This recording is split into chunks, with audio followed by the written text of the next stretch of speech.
Hi, everyone, and welcome to the Preserving History and Democracy podcast. My name is Caroline Zamora. I want to thank you all for joining us today in our podcasting studio. We have Cynthia and Byrne here today. Jacob's behind camera, and we are talking about some really fun stuff, right, Cynthia? That's right. We're so happy to have you back for another episode. This is episode 4 of Preserving History and Democracy. And like Caroline said, we are welcomed again by our producer, Bernadine Caparel. How are you, Bern? I'm doing great. I am very happy to be here today. Today's an exciting episode. We're going to talk about the mysterious case of Albert Fountain. Okay. I love a murder mystery. Same. We've got one for you then. I'm so excited about today's episode because I love a murder mystery. Like, I even host like a murder mystery. Like, you know, like what's the board game? Oh, like Clue? Yeah. Fun. I mean, I love murder mysteries, so Really I'm really exciting. excited about this one. I'm sure if you're from the area, you know, you may be familiar with the name Albert Fountain, very renowned name in our area for really two things. The founder of the Fountain Theater. If you've ever been to the beautiful Fountain Theater in Mesilla, it's really gorgeous. Love being there. But really, that Fountain Theater, or you're familiar with Albert Fountain because of the unsolved mystery of his death and that of his son. Okay, so that might be how you know his name. There's a lot more, much more to his life than just kind of these two things. There's more to his life than the theater. There's more to his life than how he died. He was law and order man. He lived a full life before his untimely death. And today we're going to be investigating and talking about who Albert Fountain was, what he accomplished, as well as his mysterious disappearance. Ooh, sounds exciting. Yeah. About him and his son. Yeah. Yep. In the 1860s, the days of the gold rush, Fountain prospected for gold, as well as provided mining supplies to other gold seekers. He also worked as a reporter for a Sacramento newspaper and uncovered a story in Nicaragua, almost getting himself killed.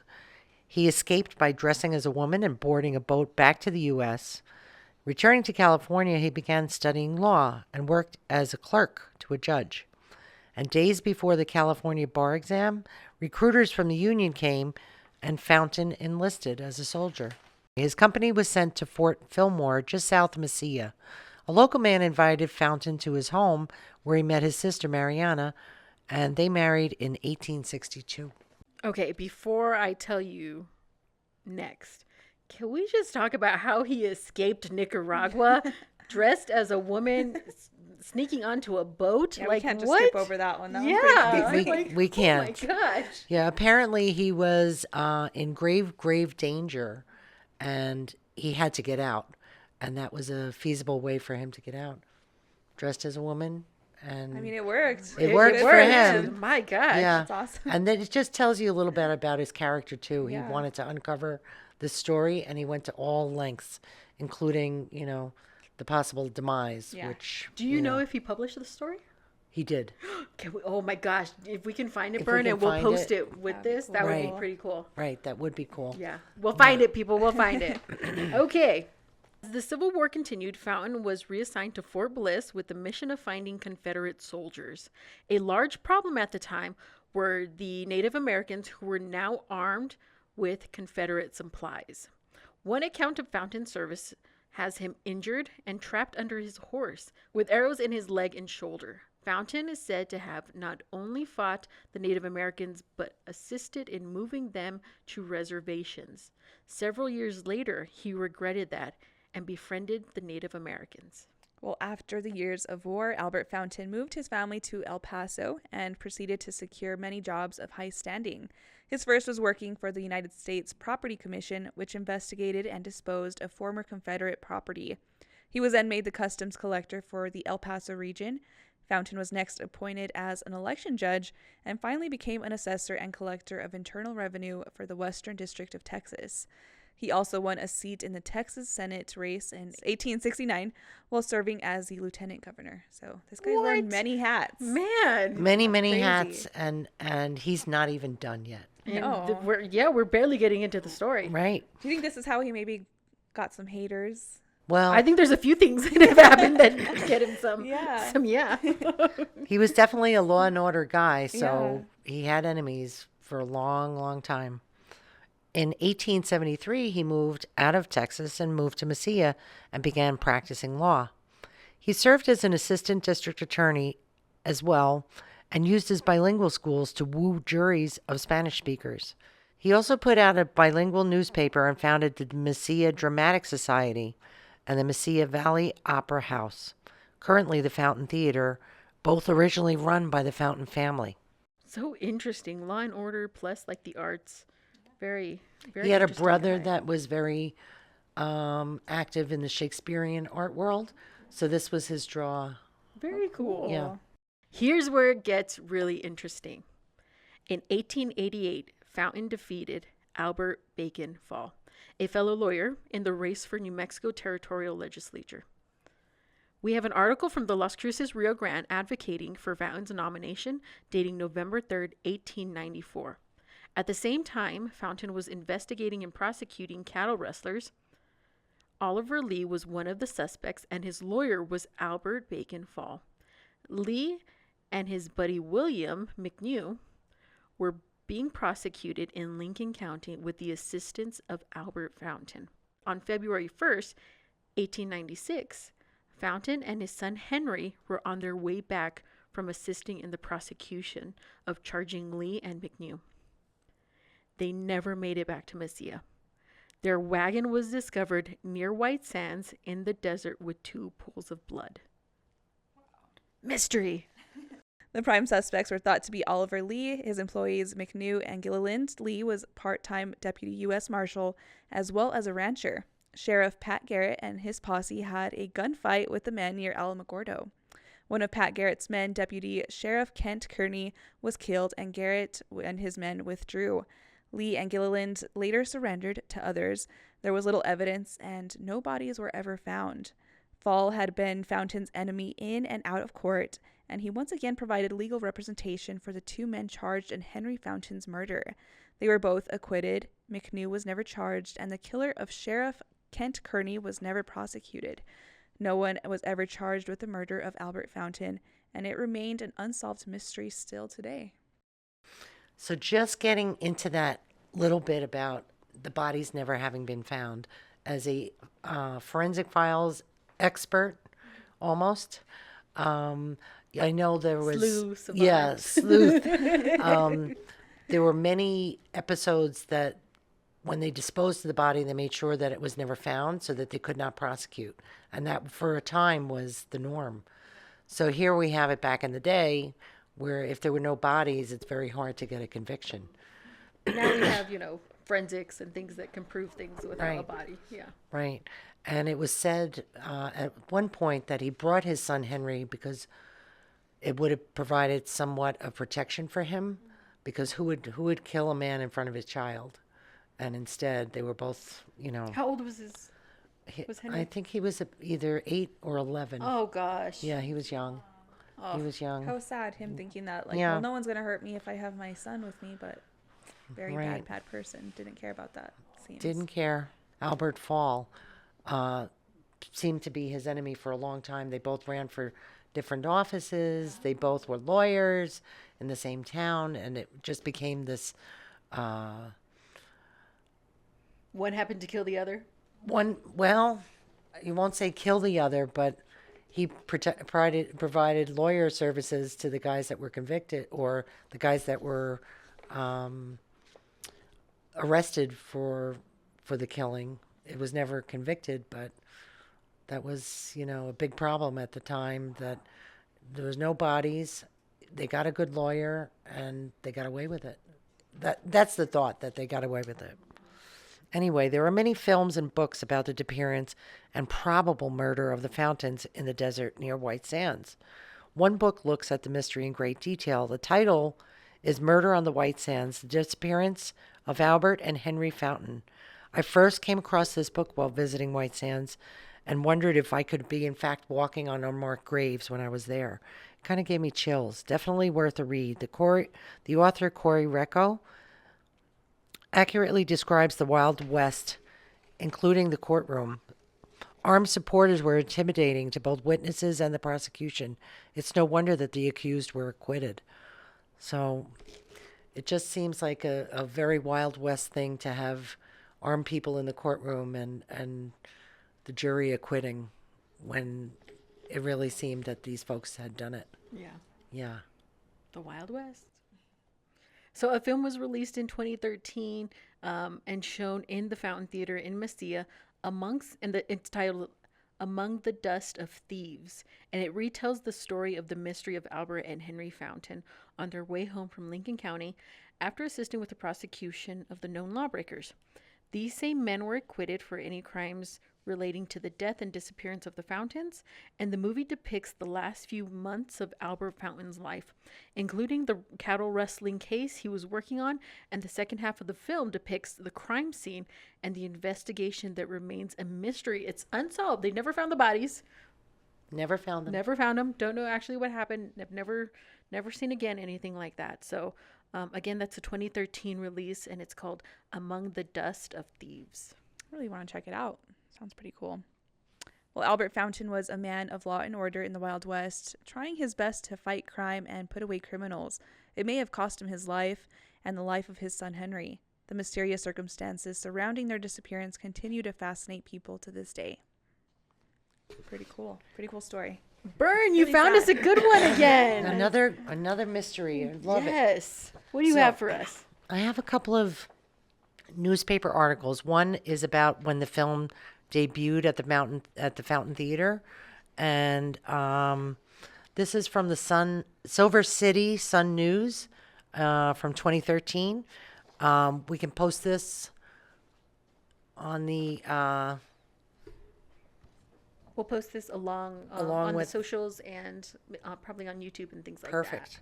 Then I found another article that we referenced earlier in the podcast about Mr. Fountain receiving the Republican nomination for representative in the territory.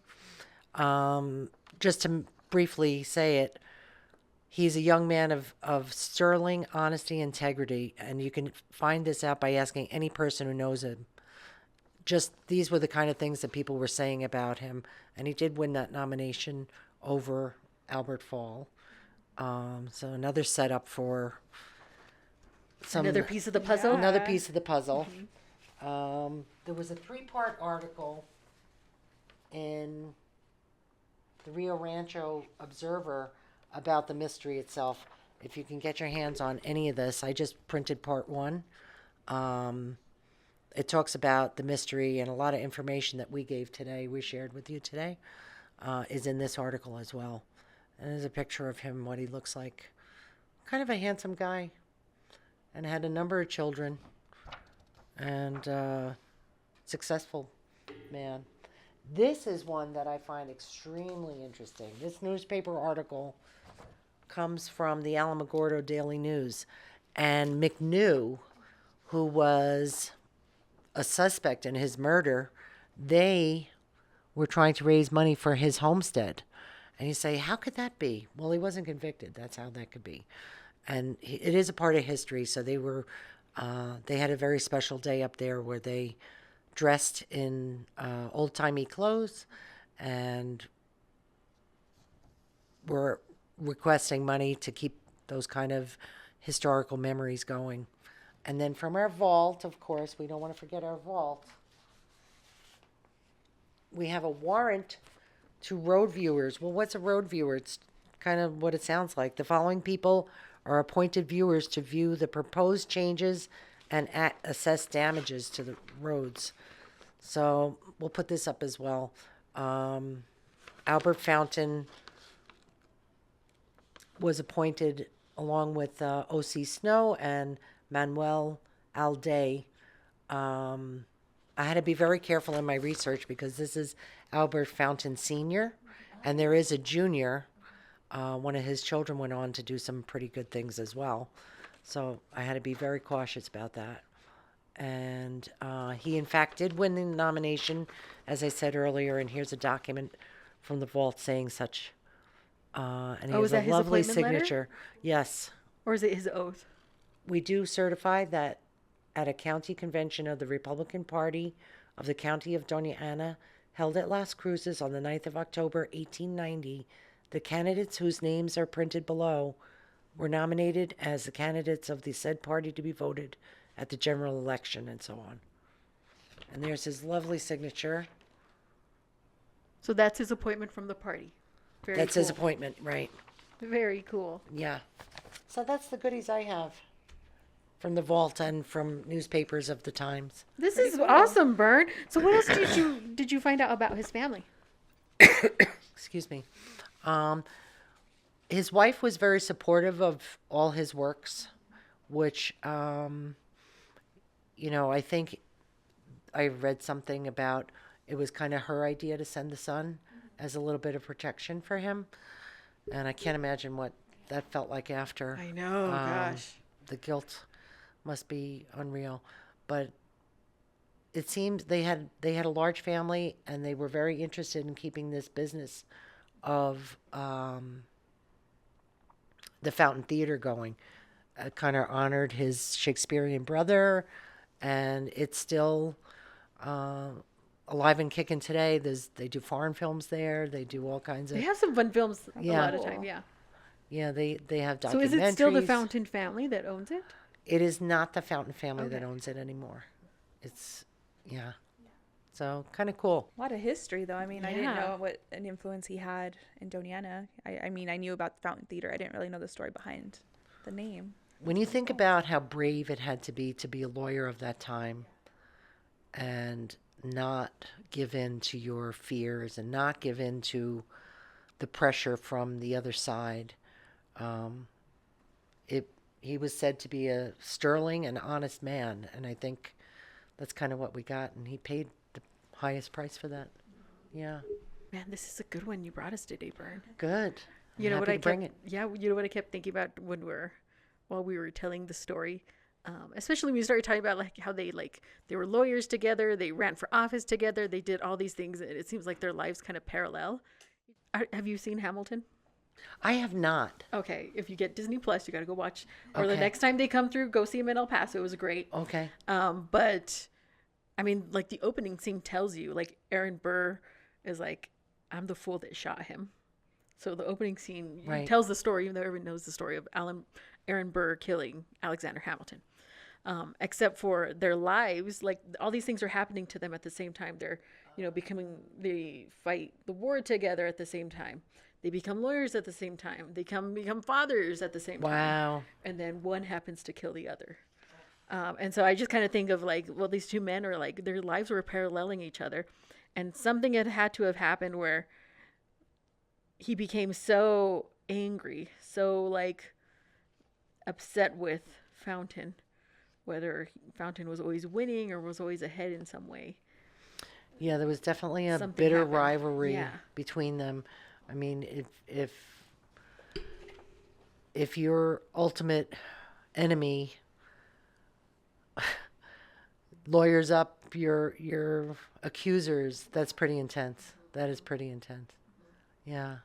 So interesting. I'm glad you brought this one today, Bern. This Yeah, was it was pretty fun. cool. Thank you. Yeah, lots of cool documents we have too. Thanks for Yeah. finding them. We're going to try to post a lot of these with, at least on our socials for sure, so that you can see them. And then I would love to see that article that he wrote about and that he went to Nicaragua for. I would love to see if I could find that. That would Yeah, be let's try amazing. to find it, Bern. That yeah. would be pretty cool. That'll be a little digging. I might need help with that one. Yeah. I Yeah. got you. We'll look for it. And so he was writing for what was Santa Barbara newspaper? It was Santa Cruz? Something in California. something in California. Yeah. So we'll try to Sacramento? find that newspaper and see Okay. if they have it. Wow. And see if he ever, hopefully he published that piece that he was working on in Nicaragua. Yeah, I want to see what he Yeah. said about that. Yeah, I want to know what the cool. story is like. Yeah. What did you uncover that they were like, we got to kill this guy? Like, what did he find, Right? Yeah. Alrighty. Well, I think that's it for today. Anyone have anything else on this one? No, I think that's it. Cool. Well, lots of fun things coming this season. We're going to be talking about elections as they come up. We have lots of fun things from the vault. Also, let's not forget Halloween is on the way. And we love our Halloween episodes Yes, we here. do. As soon as We- August hits, it's like it's Halloween time. As soon as August hits, which is, what day is it? It's August. We're recording on August 6th. I mean, I think we're going to go to NMSU. Did we tell you that idea? that could be a very spooky archive. We're thinking of packing up and going to the archives at NMSU for our Halloween episode. It's going to be very cool, very fun. So I just want to thank you all. If you want to follow us on all of our socials, be sure to follow our podcast wherever you listen to it. I want to thank Jacob behind camera today, who is our editor, producer extraordinaire, Bern Caparel, for being an amazing producer and bringing us the coolest stories. Yeah, thank you. Thank you, Bern. Thank you. And also thank you, Cynthia, our communications coordinator, for all she does. And my name is Caroline Zamora. I'm the Chief Deputy County Clerk, and we will see you next time. Bye. Bye.